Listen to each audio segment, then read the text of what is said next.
Pessoal, muito bom dia. Flávia, você acabou de desbloquear um novo desejo na minha vida, que a minha mulher fale de mim como você. Tá? Muito obrigado. Eu vou precisar dessa parte gravada que você trouxe para dizer para ela. Inclusive, pessoal, eu já me sinto um paranaense, né? Minha mulher é do Paraná, ela nasceu no Alto Paraná, mas ontem eu fiz duas coisas típicas da terra. Eu fui jantar no El Toro e eu assisti uma partida de futsal aqui na cidade. Então, eu acho que eu já sou quase de Pato Branco. Tá? Bom, em primeiro lugar, queria dizer para vocês o seguinte, realmente, às vezes a gente imagina que falar sobre o futuro do Brasil é um futuro negativo. Quando você está no Brasil, você tem essa impressão sim. Só que quem está fora do Brasil tem uma impressão completamente diferente. Quando você está fora do Brasil, as pessoas falam, que momento maravilhoso para se estar no Brasil. Porque o Brasil é o país que tem tudo para ser feito ainda. O Brasil que nós chamamos de Oceano Azul. Se vocês pararem para pensar de verdade, na maior parte do ramo de vocês, a maior concorrência que vocês enfrentam não são as outras empresas. Não é a falta de mercado. É a tributação, é a logística, é a falta de qualificação dos profissionais. Então, a maioria de vocês, muitas vezes, quando quer crescer, esbarra, às vezes, num problema, não tem caminhão para escoar a produção, não tem silo para armazenar grão, não tem gente para trabalhar no posto de gasolina, está faltando pessoa preparada para te ajudar no marketing, às vezes não tem um bom vendedor, você tem gente que quer comprar teu produto, às vezes, até do outro lado do mundo, mas você não tem os profissionais do meio de campo, ou seja, quem é a tua concorrência de verdade? Hoje, a maior parte da nossa concorrência, ela é interna, ela é doméstica. Ela não é um problema que não pode ser resolvido com pequenos ajustes. Só que a gente subestima o efeito do juro composto. A gente subestima a diferença do 1% na rota. Se nós melhorássemos um pouquinho cada coisa que falta no Brasil, só um pouquinho todo dia, em 1 ano esse país era outro. Em 5 anos, mais ainda. Se você parar para imaginar, a grande comparação que eu gosto de fazer no Brasil é Florianópolis. As pessoas pensam, poxa, Florianópolis? Porque ninguém para pensar em Florianópolis como uma grande potência econômica. Inclusive, se você parar para pensar, é o único caso no Brasil que uma capital não é a cidade mais rica do estado. A cidade mais rica do estado é Joinville. É o único caso. Só que Florianópolis passou quase 30 anos crescendo uma média de 4%. E deixou de ser uma cidade meramente de casas de veraneio para ser uma cidade hoje com polos tecnológicos, em que você tem uma imigração massiva de russos e ucranianos agora para trabalhar no setor de tecnologia, que tem startups que têm tudo para se tornar unicórnios brasileiros, a qualidade de vida é estratosférica para os padrões brasileiros, um sistema de saúde que funciona relativamente bem, com exceção, claro, de algumas ruas ali que às vezes congestionam, né, quando você vai para o Campeche, né, acho que o legal aqui quando a gente vem para o Sul, eu sou de Fortaleza, né, esse sotaque é difícil, embora eu seja radicado em São Paulo há muito tempo, eu sou de Fortaleza. Quando você fala no Ceará que você vai levar meia hora para ir para a praia, as pessoas, não vou, muito tempo. E aqui eu sei que no Sul, né, eu tiro pelas pessoas que eu convivo do Sul, quando falam, vamos para a praia, vamos, quanto tempo? 3 horas, pertinho, Então, eu entendo, mas quando você vai, por exemplo, ali em Florianópolis, são só ruas apertadas, é pouca coisa, mas a qualidade de vida é estratosférica. Por quê? É o efeito acumulado do juro composto. Então, embora a gente tenha alguns problemas nas perspectivas para o Brasil 2026, esse auditório é a prova de que existe vontade para ser resolvido o problema. E o brasileiro hoje, ele foi capturado. Me pediram para não falar de política, né? Mas alguma coisa você tem que falar de política no Brasil, não tem jeito. Mas o que a gente vai falar de política no Brasil não é dizer... Porque não adianta, se eu falar para o pessoal do Bolsonaro que o Lula faz coisa boa, eles vão me chamar de comunista. Se eu falar para o pessoal do Lula que o Bolsonaro faz coisa boa, eles vão me chamar, né, de extrema-direita. Então não é o ponto. O ponto é justamente esses comentários. Nós fomos capturados pela discussão política, e nós fugimos da discussão econômica, da discussão das reformas, da discussão daquilo que realmente importa para o Brasil. Eu tenho certeza que absolutamente todos vocês ouvem desde muito jovens, as reformas que o Brasil precisa fazer para que o Brasil se torne uma potência. E nenhuma delas nunca é feita. Então o Brasil não tem problema de diagnóstico. O Brasil tem problema de captura. Nós fomos capturados na discussão idiota que nos faz ficar presos a coisas inúteis. Os chineses final dos anos 70, final dos anos 80, tinham um líder chamado Deng Xiaoping. As pessoas acreditam que o Deng era o presidente da China. Ele nunca foi presidente da China.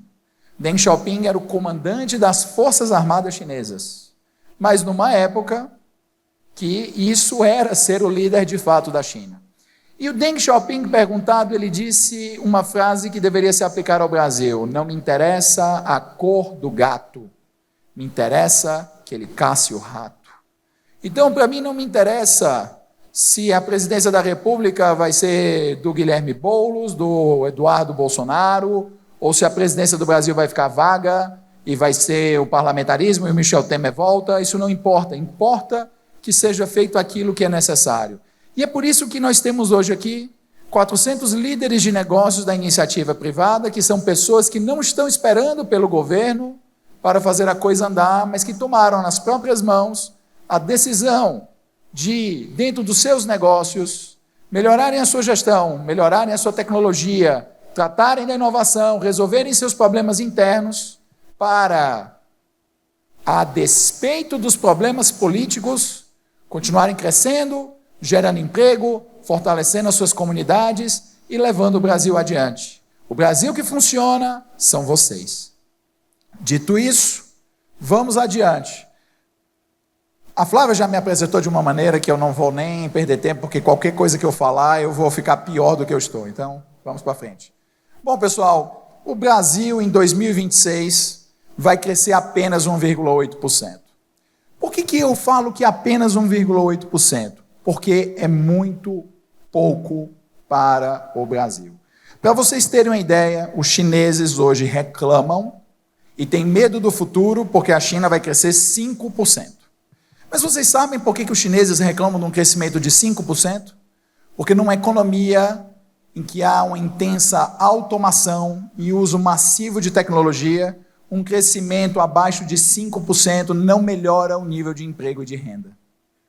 Então você imagina numa economia brasileira que irá crescer apenas 1,8%, sendo que desses 1,8%, nós vamos já passar, 9% de crescimento no agronegócio.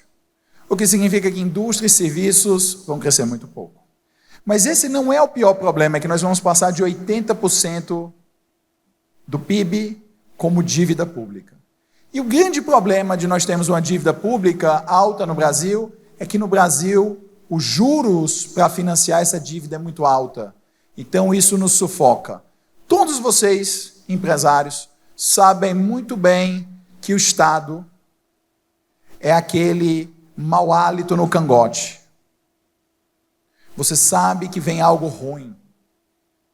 É aquela sensação nefasta de que você vai ter um problema. E não é porque todo o Estado é um problema, mas porque quando o Estado te cobra demais e te entrega de menos, ele te atrapalha. Você, como empreendedor, você quer do Estado que ele te dê uma infraestrutura minimamente razoável, dê educação para as pessoas, garanta que a justiça funcione para os contratos serem cumpridos e que dê ao povo uma boa saúde, porque todos nós nos importamos com as comunidades em que vivemos. Você não quer o Estado se metendo, virando teu sócio. A partir do momento em que o Estado te tributa 35%, 40% efetivo, ele é teu sócio. E, na verdade, boa parte dos negócios de vocês, às vezes, são tributados 50%, 60%, 70%, 80%. E aí outros setores são menos.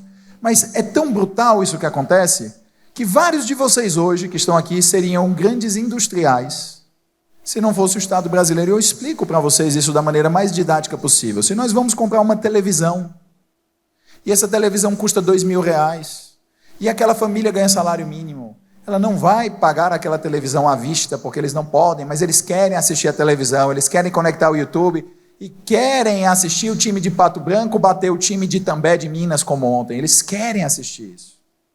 Eles querem ter a diversão do lar, eles querem ver o filme na Netflix.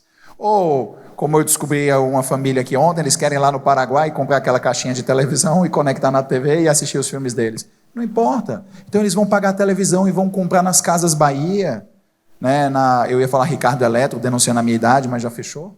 E eles vão querer comprar aquilo parcelado. E aquela televisão de R$2.000, ela vai virar R$3.200, R$3.400. Mas imagina, 50% do preço original da televisão era imposto. Se aquela televisão, em vez de custar R$2.000, custasse R$1.000, aquela família teria pago a televisão. Olha a diferença, a família no final pagou R$3.400 numa televisão que deveria ter custado R$1.000. Significa que R$2.400 foram jogados fora da renda daquela família. Aquela família poderia ter comprado tijolo, melhorado a casa, investido em educação, ter feito férias, movimentado a economia, eles teriam uma qualidade de vida melhor. E sabe o que aconteceria com vocês? Vocês veriam uma oportunidade econômica de produzir TV em massa no Brasil, porque teria público consumidor. Mas hoje ninguém quer fabricar televisão no Brasil, porque é tão alta a carga tributária, que você vai vender tão pouca televisão, e você ainda vai ter tanto risco de processo trabalhista. Você ainda vai ter risco de fiscal te cobrar propina, mesmo tudo estando correto. Você não quer fabricar televisão. Então você vai preferir ir para atividades que tenham um menor risco e uma margem de lucro muito mais alta, para poder compensar todos os problemas que vocês enfrentam. Então, quando o juro sobe, o governo brasileiro, historicamente, não reduz despesa, mas aumenta imposto. Isso te tira o incentivo para atuar nas atividades econômicas. Então não adianta o Brasil meter superávit de 100 bilhões de dólares na balança comercial, o que for, com agronegócio, se o pessoal do agronegócio não se sente estimulado a reindustrializar o Brasil. Porque eles sabem de todos os riscos, eles preferem continuar na atividade que dá menos trabalho. E afinal, é um fato. O agronegócio, que a maior parte das pessoas que estão aqui, é o grande motor do Brasil hoje. O Brasil já teve um dos 4 maiores parques industriais do planeta Terra. Nos anos 80, começo dos anos 80, o maior parque industrial do planeta Terra era nos Estados Unidos. O segundo maior parque industrial do planeta Terra era a União Soviética. O terceiro maior parque industrial do planeta Terra era o Japão. E o 4º maior parque industrial do planeta Terra, pasmem, República Federativa do Brasil. Mas faltou visão para o governante brasileiro, visão de curto prazo. Permitiram que a inflação destruísse os ganhos da indústria e tirasse a renda do trabalhador. Permitiram que o gasto público explodisse e impedisse que as indústrias continuassem. Permitiram que o câmbio, muitas vezes, fosse para valores tão artificiais quanto foi o dólar a 1,42 em 2011. Isso torna você uma empresa sem capacidade de competir com o exterior. É impossível. Como você imagina se o dólar hoje saísse de 5 para 1,40? Quem ia comprar nosso produto agrícola caro? Quem ia comprar o que ainda existe da indústria brasileira, que ficaria absurdamente caro em dólar?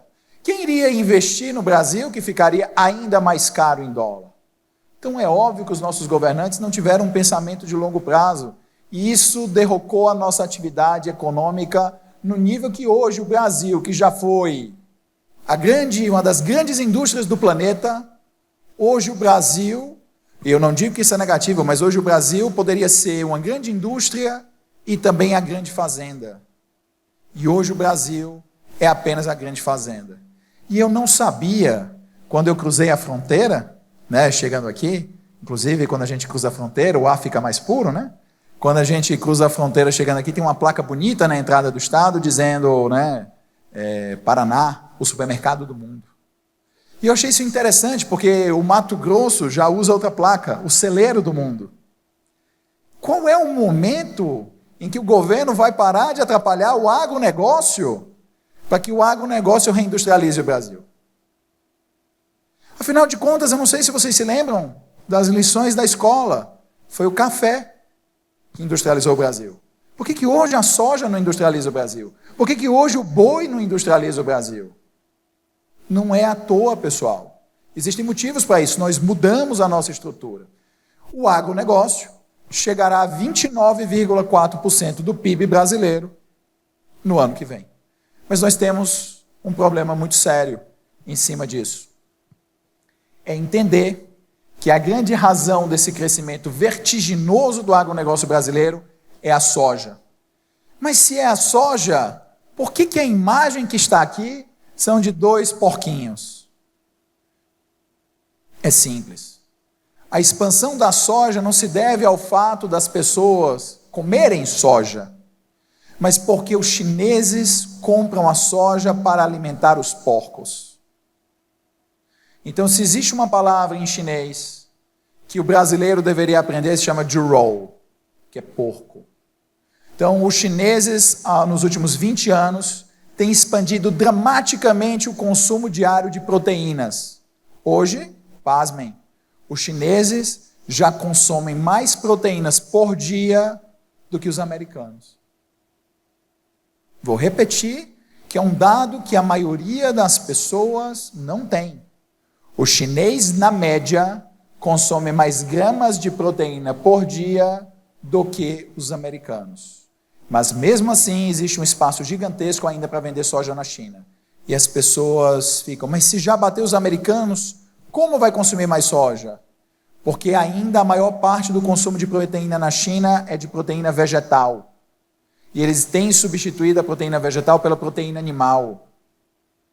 Tá? Pela proteína animal. Isso significa que nós temos muito espaço ainda para vender soja para a China. Nós temos, contudo, um grande problema. A população chinesa começou a diminuir. A população da China encolhe. A China, projetado, vai encolher 50% da sua população até 2100. Isso significa que nós vamos ter uma pressão negativa na soja. Então, se por um lado nós temos um aumento da soja pelo aumento do consumo médio do chinês de carne suína, nós vamos ter uma queda na demanda de soja pelos chineses pela diminuição do número de pessoas. Essa balança ainda vai se manter positiva para o Brasil pelos próximos 20 anos, pelo menos. E é por isso que cada vez mais o Brasil deve procurar um destino que hoje é muito ignorado, que se chama África.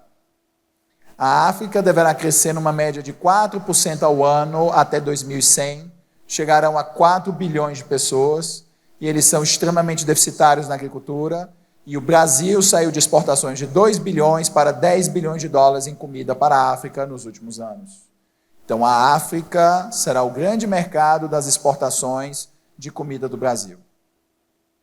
Falando isso para tantas pessoas aqui do agronegócio e também do setor de varejo, porque é importante a gente ter em mente que nós não devemos vender apenas a comida bruta.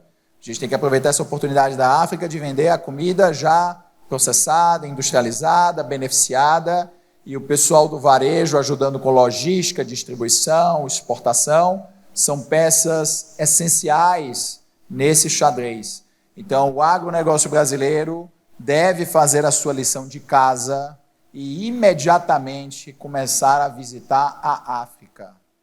Eu digo isso porque muitas pessoas perderam o primeiro bonde da China no começo dos anos 2000. Demoraram para embarcar. E quando você demora a embarcar, produtor rural, você fica refém das tradings. Porque aí os melhores contratos já foram feitos. Quem chega depois, pega o preço mais baixo. Nós temos um grande problema para o varejo.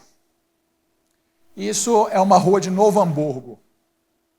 Tá? Novo Hamburgo. Vocês percebem que a maior franquia do Brasil se chama Alugue-se. Você não vai ao centro de cidades médias e grandes, com exceção de cidades que sejam majoritariamente gravitando ao redor do agronegócio. Por exemplo, Pato Branco é uma ilha de prosperidade. Estou simplesmente encantado com a cidade. Eu nunca tinha vindo a Pato Branco. Eu já tinha lido a respeito como a população cresce, como a economia cresce, mas existe uma diferença entre ler e ver. Então, a vocês, locais e imigrantes que fazem Pato Branco, meus parabéns. Há muito tempo eu não via uma cidade tão limpa, organizada e aparentemente próspera. Obviamente vocês têm as suas dificuldades, né? O mundo não é cor-de-rosa, mas parabéns. É uma ilha de prosperidade no meio do que acontece no Brasil. Novo Hamburgo não gravita ao redor do agronegócio. Então essa rua de Novo Hamburgo, essa foto é recente, e mostra a maior franquia do Brasil, aluga-se. Você não consegue, varejista, ir em um grande centro brasileiro sem encontrar dezenas de lojas fechadas. Isso acontece porque o varejo brasileiro ele é hiperpressionado. Ele é pressionado por um problema de logística, que torna o transporte interno muito caro. Ele é pressionado por custos crescentes, elevadíssimos tributários sobre a circulação de mercadorias e serviços no Brasil, o nosso ICMS. Se você parar para pensar no Brasil, as alíquotas médias de ICMS passam de 17% em todos os estados. Nos Estados Unidos, com os americanos já reclamando, a tributação sobre o consumo de mercadorias é de 7% na média. 7%. Isso é uma diferença gigantesca, porque quem trabalha com margem apertada sabe. A gente vai já tratar de alguns problemas da margem do agronegócio, e vocês vão entender como a diferença da margem é absurdamente relevante. Então, o varejo, por conta de um crescimento econômico fraco e de um cenário de incertezas, não deverá fazer grandes apostas. E para agravar a situação dos varejistas locais, as grandes varejistas chinesas estão vindo ao Brasil. Não é que vocês não conseguiriam competir em circunstâncias normais. Vocês lembram da escola? A gente tirava a brincadeira, né? Em condições normais de temperatura e pressão, né? A CNTP. É óbvio que vocês conseguiriam concorrer. Mas não existe a CNTP aqui. Porque o varejo brasileiro vem pressionado há muitos anos por margens baixíssimas, que faz com que vocês tenham baixa reserva de capital, e as empresas chinesas vêm com elevada reserva de capital para queimar. Então, eles podem ter um custo de aquisição de cliente elevado para desbancar os varejistas locais. Basta você imaginar que vem uma rede agora chinesa chamada Meituan, que aqui no Brasil vem com o nome Kita. Meituan é o aplicativo que eu usava na China para pedir comida. Para vocês terem uma ideia, na comparação, eu vou colocar o seguinte, o lanche do McDonald's. Se você vai ao McDonald's e pede o combo número 1, Big Mac, batata frita, refrigerante, ele custa, eu acho que deve custar o mesmo em todas as cidades do Brasil, mas em São Paulo ele custa entre 45 e 50 reais, dependendo do tamanho da batata, dependendo do tamanho do refrigerante. Na China, quanto vocês acham que ele custa? Na China, ele custa menos de 20 reais. Nem sempre é porque o McDonald's está vendendo por aquele preço, muitas vezes porque no Meituan tem uma promoção em que eles subsidiam 5, 6, 7. Já é mais barato na China, mas no Meituan eles subsidiam 5, 6, 7 reais do preço do lanche para adquirir o cliente. Você imagine uma empresa disposta a chegar ao Brasil com alguns bilhões de dólares em caixa para dar promoções que os varejistas locais são incapazes de competir.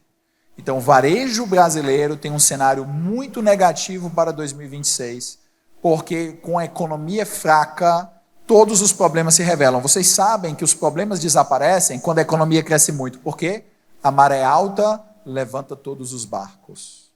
Já na maré baixa, nós sabemos quem tem o casco ruído. Então, é importante que o varejo se prepare para essa competição com os chineses e entenda que a logística brasileira não deve melhorar no curto prazo. Então, as margens do varejo brasileiro continuaram apertadas e muitos setores, inclusive, têm margens negativas. Como vários de vocês aqui que trabalham no varejo sabem muito bem disso. Sobre os combustíveis, eu fui informado de que nós teríamos aqui algumas redes de postos de gasolina, distribuidores de combustíveis, e eu queria dizer para vocês que eu tenho uma notícia muito boa que vem acompanhada de uma muito ruim, né? Tudo na vida é balanço. Então, primeira coisa é que o preço do petróleo no mercado internacional está caindo, bastante. O preço do barril estava na faixa de 67 dólares antes aqui dessa palestra. Tá?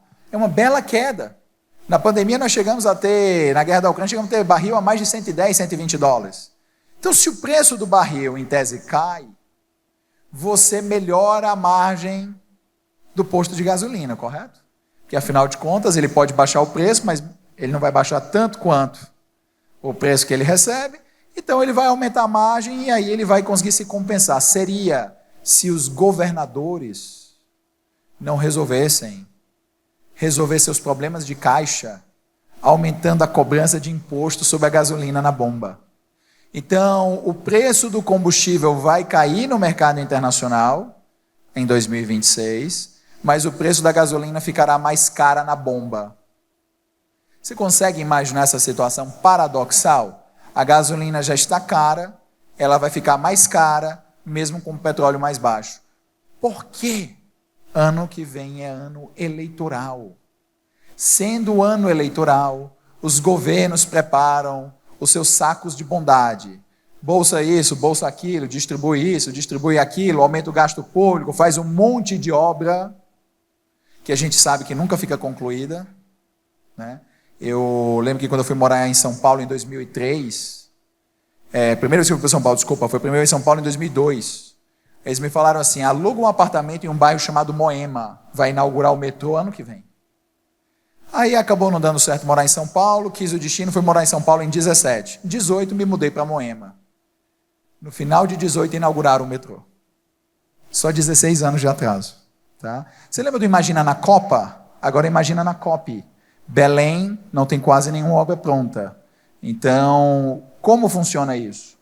Vocês precisam entender a lógica do político brasileiro. A lógica do político brasileiro ela é muito simples. Ele não faz as obras.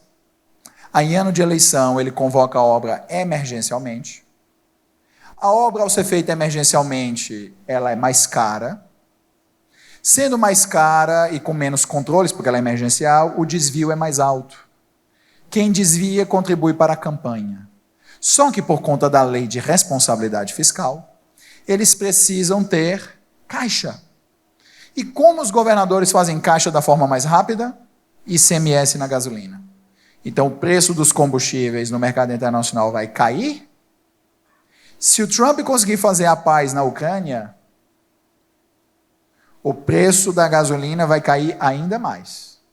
Mas no Brasil, na bomba, ele vai subir. Porque os governadores já estão aumentando o ICMS.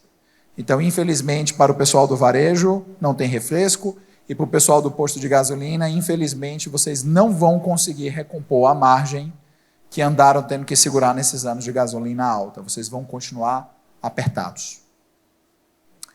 E aí, nós temos começamos a ter nossos problemas internacionais, né?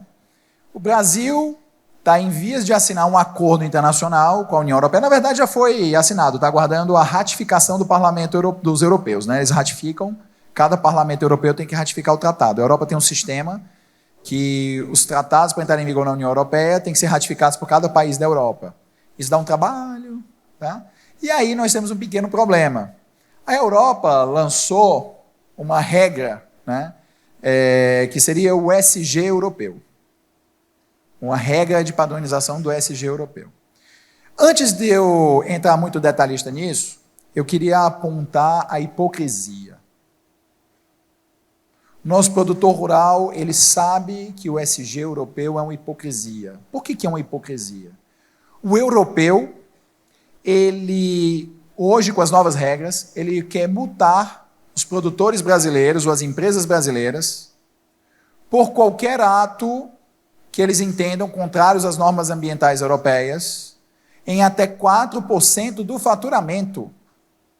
Não é do valor exportado. Não é do valor da mercadoria, é do faturamento. Por que eles querem fazer isso? Porque nós temos um sujeito, carrega meu nome, chamado Emmanuel Macron, presidente da França, que, como todos nós sabemos, ele precisa de inimigos externos, porque ele é um político fraco. Essa é a verdade, ele é um político fraco. Ele tem sorte, é que os outros são piores do que ele na França, tá? Mas ele é fraco. Então, quando o Bolsonaro era presidente, o Macron dizia que o Brasil era o grande desmatador do planeta Terra.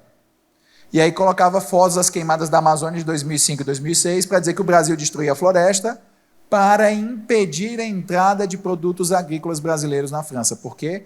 Porque a França é o país da Europa com o maior eleitorado rural. O maior eleitorado que trabalha no agronegócio. E na França as eleições são ganhas por 1, 2%. Então, se o Macron irrita os produtores rurais, eles enchem Paris de trator, aí os parisienses ficam ainda mais irritados com o Macron, ele não ganha a eleição. Então, ele precisa bater no vilão do momento. E agora, o vilão do momento dele é o Trump, mas isso não interessa a gente. Só que o Macron, ele está bloqueando a aprovação do Tratado da União Europeia com o Mercosul e está puxando para a aplicação rigorosa do padrão ESG europeu, uma norma nova europeia, tá?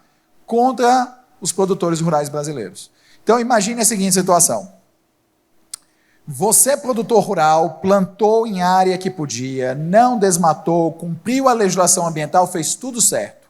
O atravessador descumpriu alguma norma ambiental europeia e mandou um carregamento de soja, vamos dizer, para a França. A França não é para a França, mas só a título de exemplo.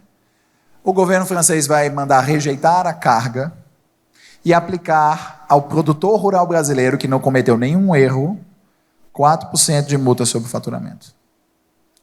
Essa é a regra. Então, as pessoas que acham que o acordo de livre comércio entre o Mercosul e a União Europeia vai beneficiar o Brasil, precisam de um choque de realidade. Não vai. Primeiro, porque o ganho projetado para a economia brasileira é só de 44 bilhões de reais até 2045. Por quê? Porque nós vamos perder por um lado e ganhar do outro. E, em segundo lugar, o lado que nós ganharemos, que é o agronegócio, eles vão utilizar o protecionismo 2.0, que é o ESG. Mas eu queria lembrar para vocês uma coisa.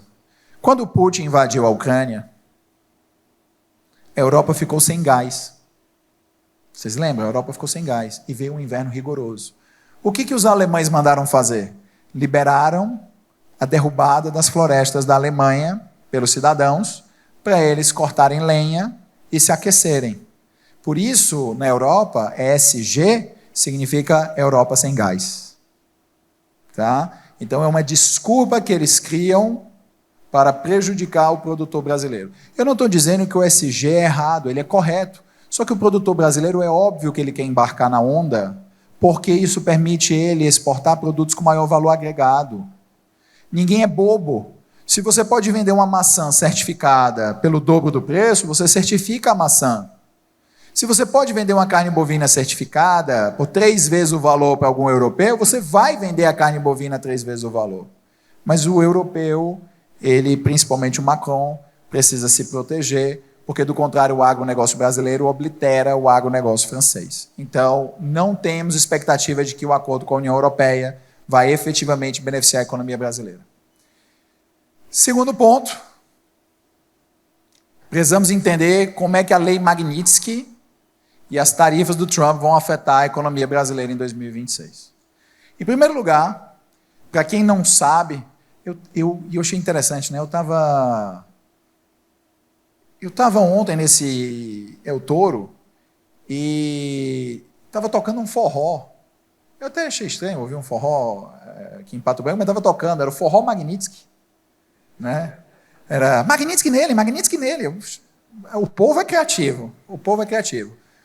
O que acontece com a lei Magnitsky? A lei Magnitsky, ela coloca uma pressão absurda no financiamento para empresas grandes do Brasil.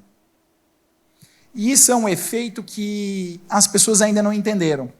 A lei Magnitsky significa que os sancionados, eles não podem ser servidos por empresas americanas ou por empresas que tenham operações nos Estados Unidos.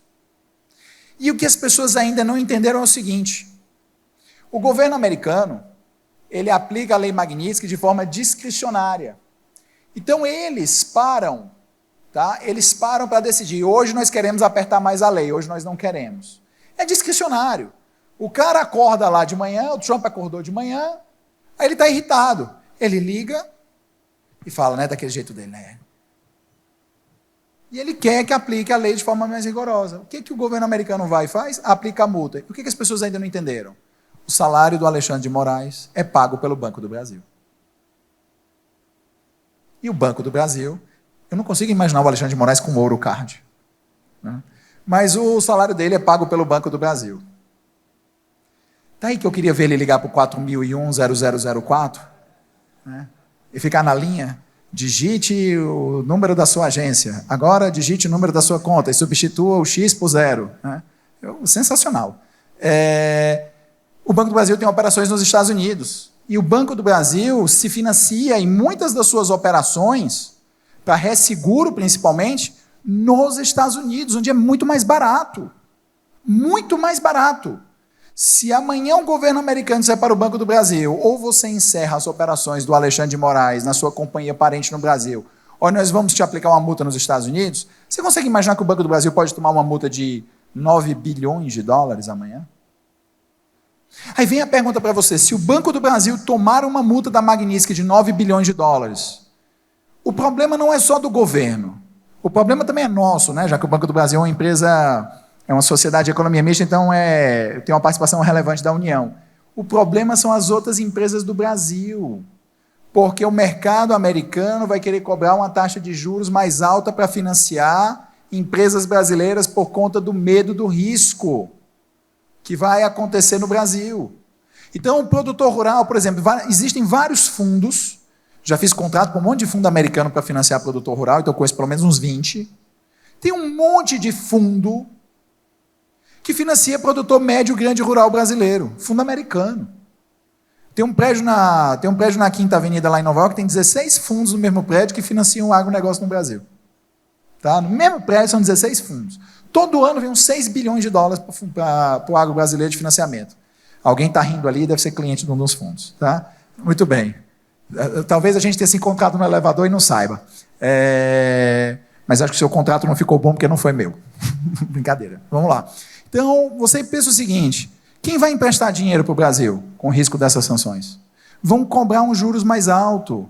Então, o financiamento da produção brasileira fica mais alto. Então, o problema da Magnitsky na nossa vida, porque eu tenho uma filosofia, trabalhe tanto e tão bem que não interessa quem seja o presidente. Não interessa. Faz o teu trabalho. Tá? É bíblico, né? Até aqui nos ajudou o Senhor. Então, o grande problema é que o nosso crédito vai ficar caro. O crédito vai ficar caro e vai ficar difícil. E se o nosso crédito lá fora fica caro e fica difícil, você vai ter que pedir dinheiro aqui dentro, onde já não tem crédito. E o pessoal que pede dinheiro lá fora é quem pede muito dinheiro. Se eles pedirem muito dinheiro aqui, o crédito para quem é médio e pequeno vai ficar ainda mais caro. Então, o principal problema da Magnitsky não é a zoeira com o ministro Alexandre de Moraes, se ele vai ter um hipercard, se ele vai ter que rodar de aviação cometa. Isso daí é a brincadeira do dia a dia do grupo do WhatsApp, isso é irrelevante. O que é relevante é como vai afetar o teu negócio. E vai afetar o teu negócio com financiamento. E isso é um grande problema, porque vai aumentar o custo de capital, que com toda certeza, para a maioria do negócio de vocês, já é uma das rubricas mais elevadas do planejamento financeiro anual. Então, se a Magnitsky realmente for aplicada a Banco do Brasil, TAM, Gol, Azul, que são empresas, todos têm atuação nos Estados Unidos com financiamento e coisa do tipo, inclusive a Gol estava em concordata nos Estados Unidos, nós vamos ter sérias repercussões no custo de capital do Brasil. Sobre as tarifas, o agronegócio esse ano já está sentindo o efeito das tarifas. Não todo o agro, né? Porque uma parte não foi atingida e outra parte conseguiu recompor vendas para o exterior. Só que o raciocínio é tosco, por um motivo simples. Vamos dizer que eu sou o produtor de café. Quando eu desci lá em Chapecó, tentaram me vender um café, alguma coisa Itália, disseram que era um café da região. Já me contaram aqui que não é, eu quase fui enganado. Né? Então, quando você consegue recompor venda para um terceiro, você esquece um detalhe.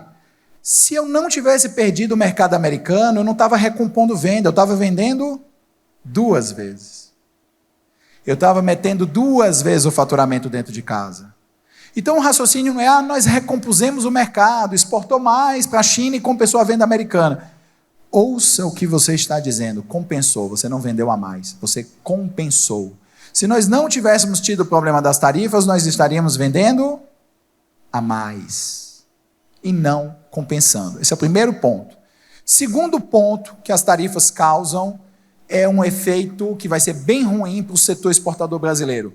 Vocês repararam que o dólar baixou? Vocês repararam que o dólar baixou? Eu estava chegando aqui e estava um casal ali falando, olha, vamos para a Argentina comprar vinho que o dólar baixou. Né? Tá certo, você tem que ir, né? Tem uma cidade que é 1h30 aqui, né? Huguien, coisa assim. Então, Bernardo Higuien, ele foi presidente da Argentina, se eu não me engano. Tá? no século XIX. Então veja o seguinte, o dólar está baixando. O dólar está baixando. E o governo, está vendo? É o governo que o dólar está baixando. O governo não está baixando o dólar está baixando por um motivo simples.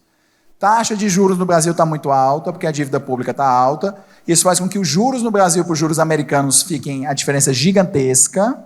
Então, o pessoal prefere trazer dinheiro do exterior, coloca no Brasil, rende a Selic sem risco, tira o dinheiro e manda para fora. Ponto. Isso chama arbitragem. Segundo ponto das tarifas que fazem o dólar enfraquecer no Brasil é que, quando o Trump coloca as tarifas, os americanos enfraquecem o dólar a nível mundial. Então, o dólar não está enfraquecendo só no Brasil. O dólar enfraquece diante do euro, o dólar enfraquece diante do iene, o dólar enfraquece diante das moedas africanas, o dólar enfraquece diante das outras moedas latino-americanas. Então, o dólar é que está perdendo valor. E se o dólar perde valor, o que acontece com as nossas exportações? Algumas perdem a competitividade. Mas mais importante nesse momento, que a desvalorização não foi tão grande do que perder a competitividade, é que nós perdemos a lucratividade, a margem de lucro cai.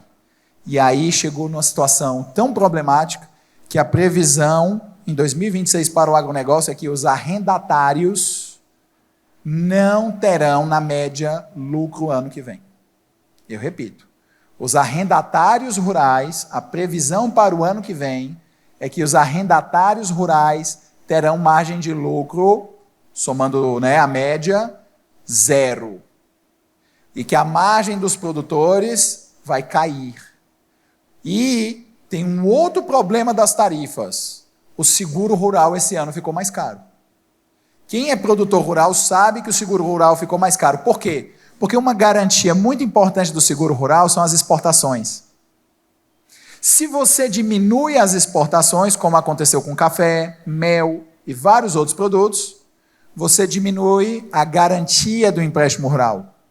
Se a garantia do empréstimo rural cai, os juros sobem. E quando o governo fala que dá crédito no juro rural, mentira. O governo dá uma equalização de juros, ele subsidia a taxa de juros. Só que você não consegue voltar para os juros, por exemplo, que tinha no ano anterior. Por quê? Porque você diminuiu a garantia, diminuiu a exportação. Então, o seguro rural ficou mais caro. Eu falei isso, eu vi aqui, vocês devem ser da área rural, vocês na hora já falaram sim, e sim, ficou muito mais caro. Tá? E isso achata a margem do nosso produtor. Isso é uma consequência imediata das tarifas do Donald Trump. Nós temos um problema muito sério no Brasil, que nós entramos no que nós chamamos, em economia, de armadilha da renda média. A armadilha da renda média é um momento em que alguns países entram, quando eles crescem bem rápido, chegam numa renda média e não conseguem sair dessa renda. Eu vou trazer isso para vocês de uma maneira... O que eu vou falar é até chocante, tá?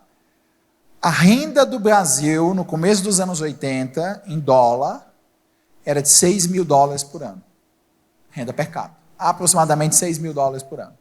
A renda per capita do Brasil hoje em dólar é de aproximadamente $10 mil. Certo? Aproximadamente $10 mil. Ou seja, a renda do Brasil estacionou. Por quê? O Brasil desindustrializou. O Brasil teve uma perda de competitividade a nível global. A produtividade do trabalhador brasileiro desabou. Nos anos 80, o Brasil representava 4% do PIB global.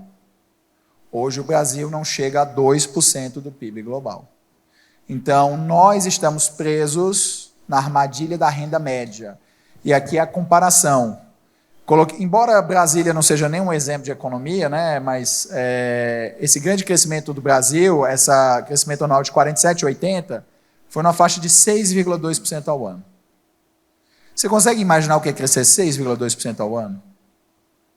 Isso teria, se o Brasil tivesse continuado com esse crescimento, de 1980 para hoje, a economia brasileira seria pelo menos 8 ou 9 vezes maior do que ela é agora. Se a economia brasileira fosse 8 a 9 vezes maior do que ela é agora, se você ajustar pelo tamanho da população, a economia brasileira seria praticamente igual à economia americana. Tá? economia brasileira seria praticamente igual à economia americana. E hoje, a economia brasileira é praticamente igual à economia mexicana. Sendo que o México tem aproximadamente 60 milhões de pessoas a menos. Então, a economia brasileira estacionou no tempo. E aí, a gente precisa entender que isso aconteceu porque o Brasil adotou um sistema de crescimento que é diferente do que hoje o agro e o varejo buscam fazer no Brasil. Quando o Brasil adotou seu modelo de crescimento, o Brasil adotou um modelo de substituição de importações. Nós começamos a dificultar a entrada de produtos importados no Brasil para proteger as indústrias nacionais. Proteger a indústria nacional enquanto ela está nascendo faz sentido. Afinal de contas, você protege um bebê. Mas chega num ponto que se você para pensar, se a indústria continua protegida, ela não precisa inovar, porque ninguém concorre com ela. Se ela não precisa inovar, ela perde produtividade, ela não lança produtos novos, ela não paga salários melhores, ela não investe em qualificação. Não existe pressão das elites econômicas para a melhoria da educação, para fornecer mão de obra qualificada. O país para no tempo. Como é o crescimento asiático-chinês? Ele se baseia no seguinte: nós precisamos exportar. Então, importar na China é muito fácil. Você consegue importar na China, paga só a alíquota do imposto de importação. Para algumas coisas é 5%, para outras é 15%, bebida, álcool, essas coisas é mais alto, mas todo o país é assim. Mas eles têm uma facilidade para importar. Por quê? Porque o que eles queriam era trazer tecnologia do mundo todo para agregar nas fábricas que eram feitas na China pelas empresas internacionais, aproveitando a mão de obra barata. Então, a mão de obra barata fez com que você enchesse a China de fábricas.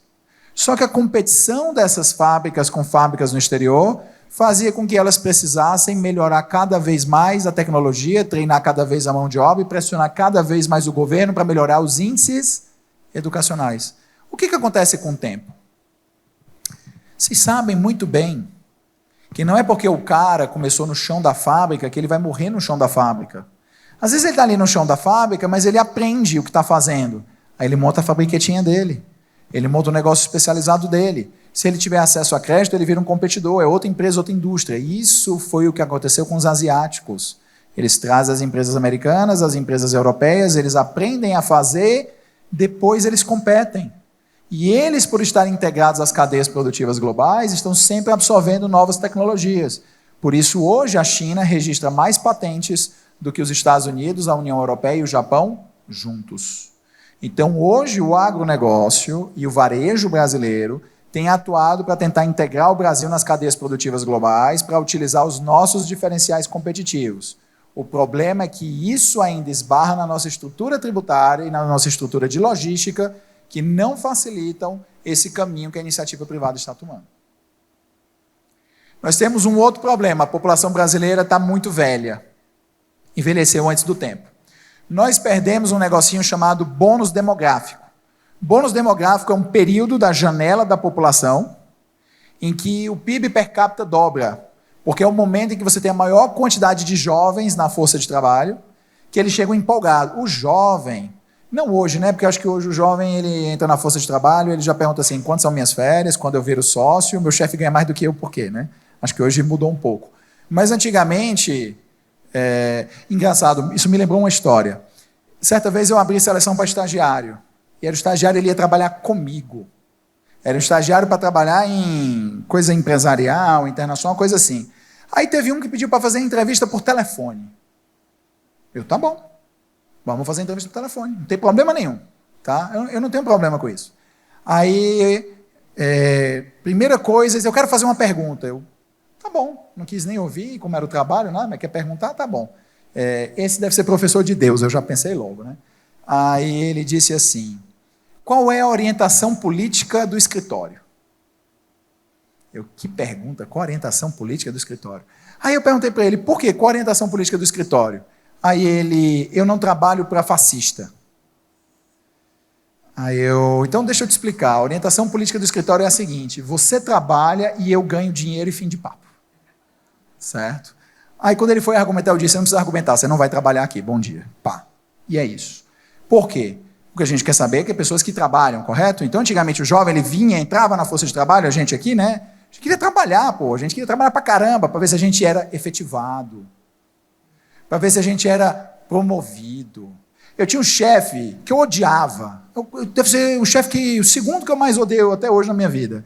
Ele me obrigava a fazer o café. Quando a secretária saía de férias, ele mandava eu atender dizendo que era o secretário do escritório. Ele mandava eu fazer o sanduíche dele e tudo mais. Mas tá bom, eu queria ser efetivado, né? Aí eu fazia bem direitinho. Tá? Porque eu queria ser efetivado, eu queria o trabalho. Mas mudou, né? E aí hoje nós perdemos o bônus demográfico. Na época, que a gente ainda tinha uma juventude mais afeita ao trabalho, que teria a capacidade de dobrar o PIB per capita do Brasil em 4 a 5 anos de ingresso na força de trabalho, que esse bônus demográfico aconteceu em todos os países no Ocidente, praticamente sem exceção. O Brasil jogou fora, foi o período da recessão dos anos 2010. Então o Brasil jogou fora o bônus demográfico e hoje a população que mais cresce no Brasil é 65 mais.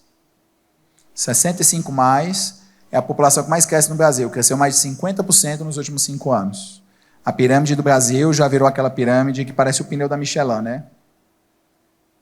Não é mais aquela pirâmide tipo egípcia. Então o Brasil hoje é um país envelhecido antes do tempo. Envelhecemos antes de enriquecermos. Você quer tanto ver como o Brasil envelheceu? O programa de mais sucesso na TV a cabo hoje é Casamento às Cegas 60 mais. Tá? Casamento às Cegas 60 mais é o programa mais assistido da TV a cabo, porque é o grupo demográfico que mais cresce. Tá? Vocês riem, mas todo mundo aqui vai chegar lá, tá? Espero que vocês cheguem bem. Tá? Muito bem. Solução. Comecei a palestra falando como o mundo olhava para o Brasil indo bem, né? O Goldman Sachs, às vezes eu tenho medo de citar essas empresas, porque às vezes elas erram tanto, né? Mas, vamos lá. O Goldman Sachs disse que em 2075, o Brasil será a segunda maior economia do Ocidente, atrás unicamente dos Estados Unidos. Vamos passar todas as economias da Europa. Vamos chegar a um PIB de 8,8 trilhões de dólares, aproximadamente. Tá? Então, o Brasil vai passar todas as economias do Ocidente, menos os Estados Unidos. Os Estados Unidos, a China e a Índia vão ficar ali empatados em primeiro lugar. Diferença aí de 1, 2% também da economia de um para o outro. E o Brasil vai ficar como a segunda maior economia do Ocidente. O que isso quer dizer, pessoal?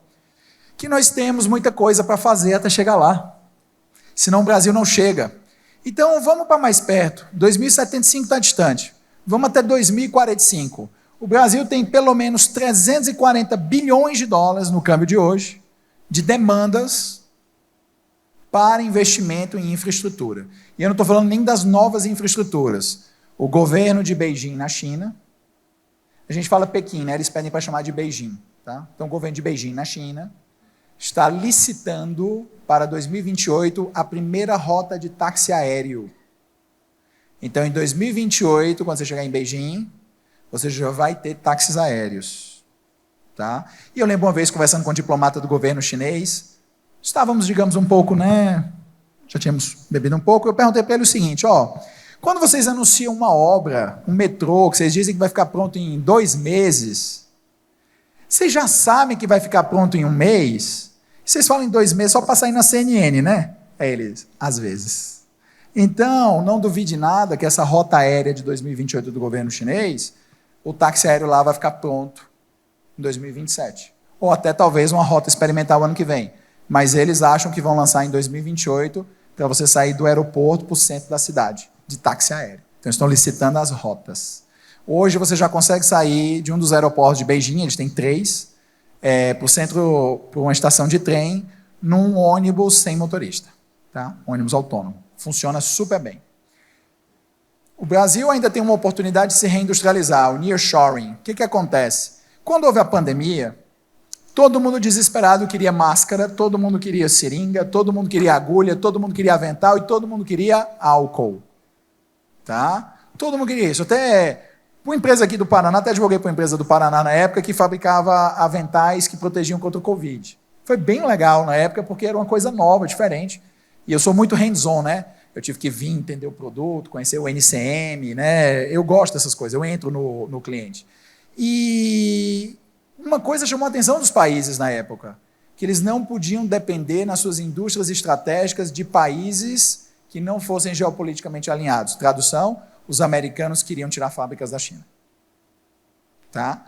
Para se protegerem se houvesse uma nova pandemia, se houvesse outro problema, e essa tendência está acelerando, como agora na questão das terras raras.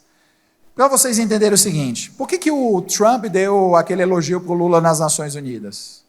Porque por mais que ele esteja brigando com o Lula, e não é pelo Bolsonaro, está brigando porque o Lula fica falando em desdolarização do comércio global, e se o dólar deixar de ser a moeda global, os Estados Unidos quebram, porque a dívida é muito alta.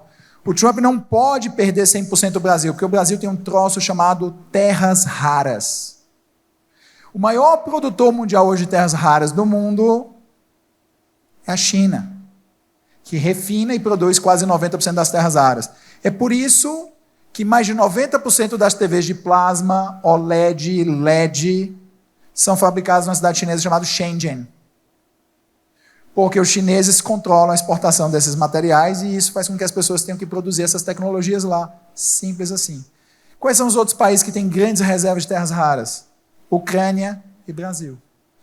Por que vocês acham que os americanos financiam tanto a Ucrânia contra a Rússia? Vocês acham que é defesa da liberdade? Pessoal, países não têm amigos. Países têm interesses. Tanto que o Trump resolveu ser mais direto. Só continuou financiando quando o Zelensky assinou o papelzinho da exploração das terras raras ucranianas por empresas americanas. Então o Brasil tem terra rara. Então o governo americano sabe que por mais que esteja brigando com o Brasil pela questão da desdolarização, e aí o Bolsonaro é apenas uma desculpa, porque ele é contra a desdolarização, então o Trump gosta disso, não é porque eles sejam amigos. Você imagina, o Bolsonaro não fala inglês, como é que ele vai ser amigo do Trump? Como é que você é amigo se você não consegue se comunicar? Isso não existe. São interesses. Isso não quer dizer que ele é um bom presidente ou um mau presidente, isso é irrelevante, pessoal. Vamos pensar no que interessa. Então, o Brasil tem essa oportunidade de reindustrializar, mas com tecnologia de ponta. Como autoriza a exploração de terra rara, mas impede a exportação. Aí as empresas americanas que fabricam míssil, caça, avião supersônico, vão ter que ir lá para Araxá, em Minas Gerais. Vocês pensam que é brincadeira, mas é verdade. Eles precisam. Essas terras raras fazem aqueles ímãs magnéticos gigantes que você precisa para fazer exploração de viagem espacial, interdimensional, que você precisa muitas vezes para fazer chips supercondutores. Se você autoriza a produção e proíbe ou limita a exportação, a turma tem que vir fabricar aqui. Então a gente tem uma mega oportunidade nas mãos que está sendo desperdiçada por disputa política pequena. Se o Brasil saísse dessa disputa, Lula-Bolsonaro, e olhasse assim, terras raras, não interessa quem é o presidente, vamos resolver isso daqui. Porque a gente perdeu a capacidade de trabalhar junto em grandes eixos. Se eles querem se matar, pessoal, tudo bem. Coloca os dois numa roupa de gladiador, coloca numa arena e vende o pay-per-view. Mas chega num consenso, não interessa quem vai ganhar a eleição.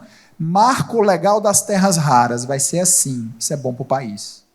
Só que ninguém quer fazer isso, porque aí perde uma disputa política. Opa! Bom, nós vamos ter a reforma tributária. Mais tarde vocês vão ter palestra sobre a reforma tributária, mas a reforma tributária ela tem um lado bom e um lado ruim. O lado bom é que ela simplifica as coisas, você vai gastar menos tempo. O lado ruim é que você vai pagar mais. Tá? Então, eu ainda não entendi, ainda não consigo avaliar 100% se vai ser melhor a simplificação da vida mesmo pagando mais ou se é melhor a complicação pagando menos. Mas fato é que o Brasil vai ter a maior alíquota sobre imposto de valor agregado do mundo. E vai encarecer, em média, os serviços em 20%. Tá? Eu me imagino chegando para os meus clientes dizendo, então, sabe, vamos ter que aumentar 20% os contratos ano que vem. Aí eles vão dizer, nós vamos ter que mudar 20 vezes de advogado. Então, vocês imaginam que nossas margens, os prestadores de serviço, vão também encolher com a reforma tributária. Vamos torcer que a simplificação seja tão boa que realmente melhore a produção econômica brasileira, todo mundo tenha tão mais negócios que funcione. Mas eu ainda não estou crédulo, porque essa reforma tributária foi feita pensando em indústrias do passado e não em indústrias do futuro. Se a gente tivesse nos anos 70, ela seria muito boa, porque ela vai melhorar muito a tributação sobre indústrias. O Brasil ainda pode liderar a Revolução Verde. Estou com a delegação de chineses que tem interesse aqui em criar data centers verdes no Brasil, mas o Brasil precisa também criar bons marcos regulatórios para que a demanda global por data centers venha a ocorrer no Brasil, porque aqui você pode fazer data centers verdes, você pode fazer na Amazônia, você pode colocar, os chineses colocam hoje data centers debaixo da água, porque diminui custo com resfriamento. Então o Brasil poderia ser o grande polo de data centers do Ocidente, porque a energia aqui ainda é relativamente barata, você consegue fazer isso de forma não poluente, e o Brasil é havido como um país confiável pelos nossos parceiros ocidentais para armazenar os dados. E crédito de carbono, né? O Brasil poderia vender por ano 120 bilhões de dólares em crédito de carbono, se nós conseguíssemos ter um marco legal que realmente funcionasse. Porque no mundo todo, crédito de carbono é considerado uma security, ou seja, um título mobiliário capaz de transações. No Brasil, esse mercado não está desenvolvido. Você, produtor rural, deveria começar a medir o seu crédito de carbono, da maneira que você faz a exploração da sua atividade, para você encontrar um comprador, preferencialmente no exterior, para te pagar em dólar, para você tirar mais dinheiro ainda da sua produção. Você faz hoje uma produção sustentável. Eu não conheço mais produtor médio que não seja 100% compliant. Todos eles seguem as normas ambientais, os que não seguem tomam multas tão altas que saem do mercado.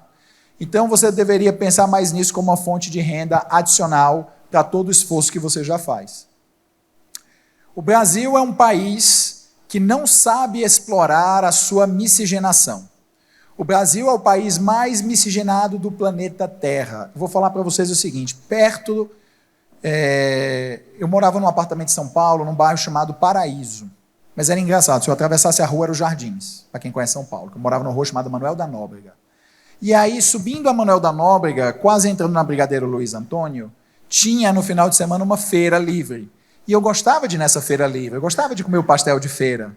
E a gente associa o pastel de feira com o japonês. O japonês que vendia o meu pastel de feira era negro de olho verde. Só no Brasil. Então isso torna o Brasil um país muito propício para fazer testes de tecnologia. Por quê? Porque nós temos todos os estratos raciais e todas as misturas possíveis. Ah, os americanos têm mais raças diferentes. Tem, não mistura como a gente. Tá? Não mistura. Os americanos estão começando a miscigenar agora. Para quem vai aos Estados Unidos há mais de 10 anos, você raramente via, em grande quantidade, casais interraciais ou casais mistos. No Brasil, isso é absurdamente comum desde sempre.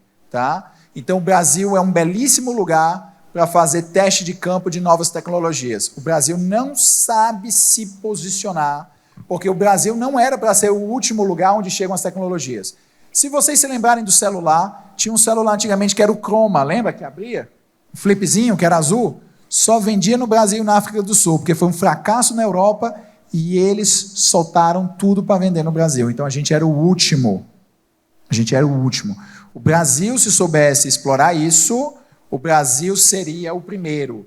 E o nosso envelhecimento precoce, ele também tem um lado positivo. É a possibilidade de explorar novas tecnologias de saúde, de extensão da longevidade e de melhoria da qualidade de vida. Porque a nossa mistura genética permite isso. Porque às vezes você testa um remédio nos Estados Unidos, mas ele só funciona para a população branca, de forma plena. Aí você tem que desenvolver um outro tipo para outros estratos raciais. O Brasil é mais fácil, porque no Brasil, como a gente é misturado, você já consegue resolver um remédio que funciona para todo mundo. Tá? Então o Brasil deveria explorar isso. Finalmente, pessoal, é hora de sermos inteligentes. Inteligentes.